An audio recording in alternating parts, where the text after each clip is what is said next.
Look, I want you to imagine something for me. You've got $12,000 sitting in your savings account right now. Maybe you've been proud of yourself. You cut back on the daily coffee. You meal prepped for 6 months straight. You even said no to that vacation your friends pressured you into. And every month you watch that number tick up by another few $100s. Feels good, right? Here's the thing though, and I need you to really hear this, that money isn't working for you anymore. In fact, at a certain point, continuing to save the traditional way is actually one of the worst financial decisions you can make. And the crazy part, most people have absolutely no idea when they cross that line. My name is Elon Musk, and I spend way too much time thinking about why smart people make terrible decisions with their money. If you're someone who's been told your whole life that saving is the path to wealth, but you're starting to wonder why your bank account isn't translating into actual financial security, make sure to hit that subscribe button and give this video a thumbs up if this helps you out. Because today we're going to talk about something that nobody in the personal finance world wants to admit. There's a dollar amount where saving transforms from your best financial habit into your worst financial liability. And for most Americans, that number is somewhere around $12,000. So let's start with what we've all been taught, right? Save your money, build an emergency fund, don't spend what you don't have. This advice isn't wrong, it's actually critical when you're starting out. The problem is that most people never graduate beyond this kindergarten-level financial thinking. Here's what most people don't realize. The personal finance industry has been feeding you the same advice since the 1950s, and the world has fundamentally changed.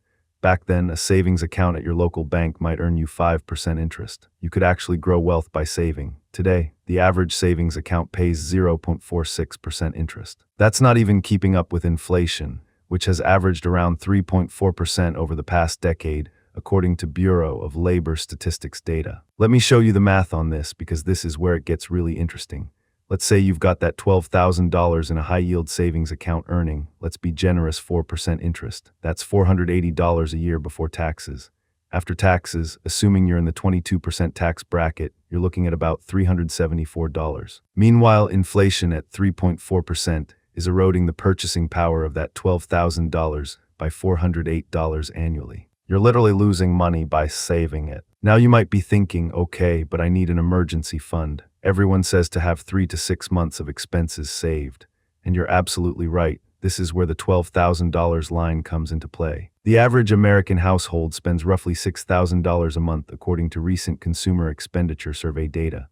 So 3 months of expenses, that's $18,000. $6 months, $36,000. But here's the psychological trap that nobody talks about. Most people don't actually need 6 months of full expenses in cash. Think about it, if you lost your job tomorrow, are you really going to keep spending $6,000 a month? No, you're going to cut back immediately. You'll cancel subscriptions, eat at home, postpone purchases. Realistically, you could probably survive on $4,000 a month in true emergency mode. That means 3 months of actual emergency living is more like $12,000. This is the line. Once you've hit this number, every additional dollar you're stuffing into a savings account is a dollar that's actively working against your financial future. Look, here's what kills me about this. People will stress about saving an extra $50 a month, cutting coupons, driving across town for cheaper gas, and I'm not saying those habits are bad. But then they'll have $25,000 sitting in a savings account earning basically nothing, and they think they're being financially responsible. Let me give you a real example. I have a friend, let's call her Sarah. Sarah is 32 years old. She's got $28,000 in her savings account because she's playing it safe. She's been building this fund for 7 years, adding about $4,000 per year on top of her initial $12,000 emergency fund. Here's what Sarah doesn't realize. That extra $16,000 beyond her emergency fund, if invested in a basic S&P 500 index fund 7 years ago, would be worth approximately $31,000 today based on historical returns. That's nearly double. Instead, sitting in her savings account, it's grown to maybe $17,500 with interest, and that's being generous. Sarah didn't lose $16,000. She lost the opportunity to create $31,000. The real loss, almost $14,000. And this is happening quietly, invisibly, while Sarah pats herself on the back for being a good saver. Now I know what you're thinking, but the stock market is risky. What if there's a crash? What if I need that money? And this is the psychological shift that separates people who build wealth from people who just accumulate cash.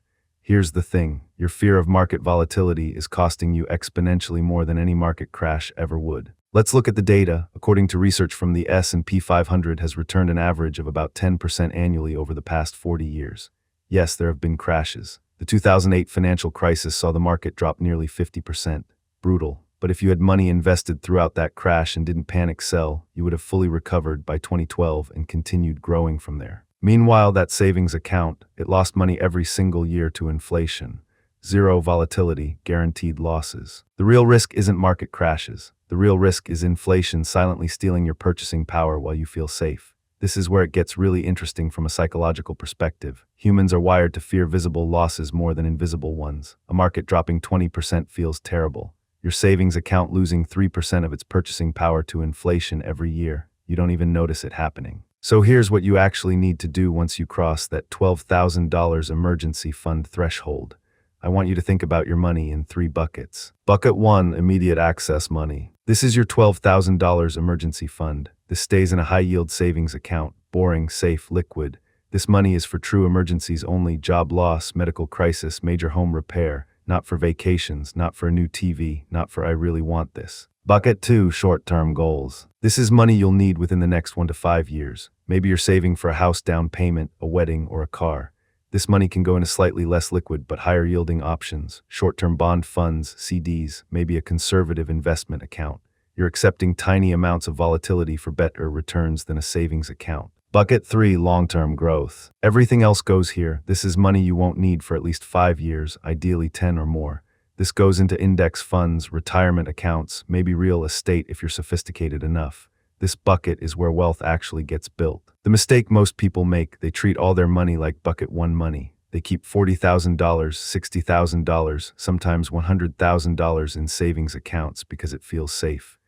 And in doing so, they guarantee they'll never build real wealth. Let me show you exactly what this costs you over time, because this is the part that should honestly make you angry. Let's say you're 30 years old. You keep $30,000 in a savings account earning 4% for the next 30 years.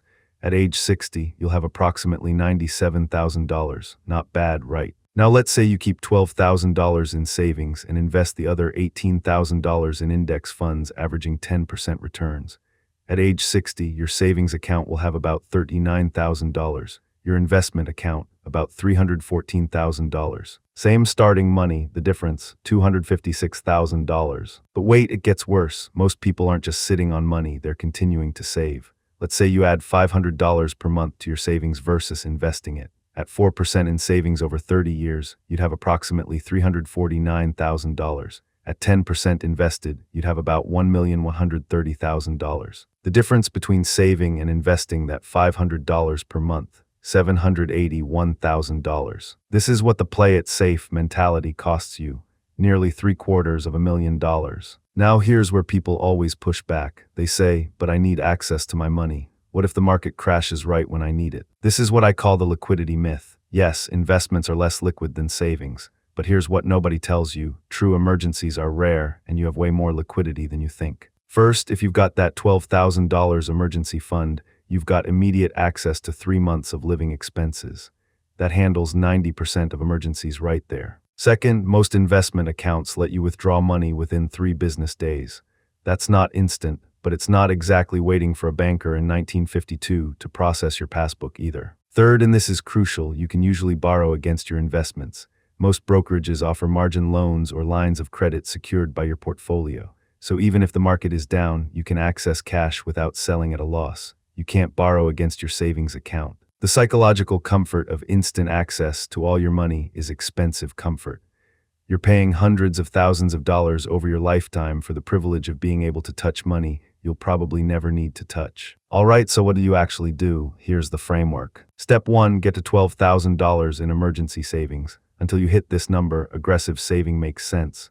Cut expenses, increase income, build that buffer. This is your financial foundation. Step 2, assess your short-term needs. Are you buying a house in 2 years? Getting married? Starting a business? Calculate what you need and create bucket 2 for those goals. Everything else is long-term money. Step 3, open an investment account. I'm not going to tell you where to invest. There's a million videos on that, but open the account. Vanguard, Fidelity, pick one. The hardest part is just starting. Step 4, automate the transition. Set up automatic transfers from your checking account to your investment account. Start with whatever you're comfortable with, even $100 a month. The key is consistency, not the amount. Step 5, increase your investing as your income grows. Here's the trick. Every time you get a raise, every tax refund, every bonus, split it. Half goes to lifestyle improvement, half goes to investments. This way you're not sacrificing quality of life, but you're also not falling into lifestyle inflation.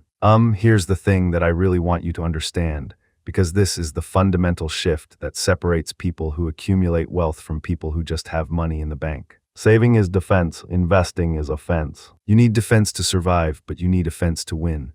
The wealthiest people I know, and I'm talking actually wealthy, not just high income, they think about every dollar as a worker. They ask, where can this dollar create the most value? Where can it multiply? They're not afraid of their money, they put it to work. And look, I get it, making this shift is uncomfortable. You've been told your whole life that the responsible thing is to save. Your parents probably kept money in savings accounts. Maybe your grandparents literally kept cash in their mattress during the Depression. These money stories run deep. But the world has changed. The interest rate environment has changed. Inflation is higher. Life is more expensive. The old rules don't work anymore, and holding on to them out of fear or tradition is going to cost you your financial future. Here's my final thought for you. Every month that you keep excess money in a savings account, you're making a choice. You might not think of it as a choice. It might feel like you're just being responsible, just playing it safe, but it is a choice. You're choosing guaranteed losses to inflation over potential market volatility. You're choosing the comfort of seeing a number in your bank account over the actual building of wealth. You're choosing to feel rich now over being rich later. And the brutal truth, you can't get that time back. You can't go back to your 25-year-old self and say, hey, invest that money instead of saving it. Compound growth requires time, and every year you wait is a year you lose forever. So here's what I want you to do today, not tomorrow, not next week, today. Look at your savings account balance. If it's over $12,000, I want you to calculate how much is excess. Then I want you to feel the weight of that number. That's not safety sitting there. That's opportunity cost. That's your future being eroded by inflation. And then I want you to do something about it. Because here's the truth that nobody wants to tell you. The difference between financial security and financial struggle often isn't how much you earn. It's not even how much you save. It's whether you understand that at some point, saving stops being the solution and starts being the problem. You've crossed the $12,000 line. Now it's time to start building real wealth. If this video changed how you think about your money, hit that like button and subscribe, because we're going to keep breaking down the financial myths that keep people broke. Drop a comment and let me know what's in your savings account right now and what are you going to do about it. Thanks for watching. Now go make that money work for you instead of against you.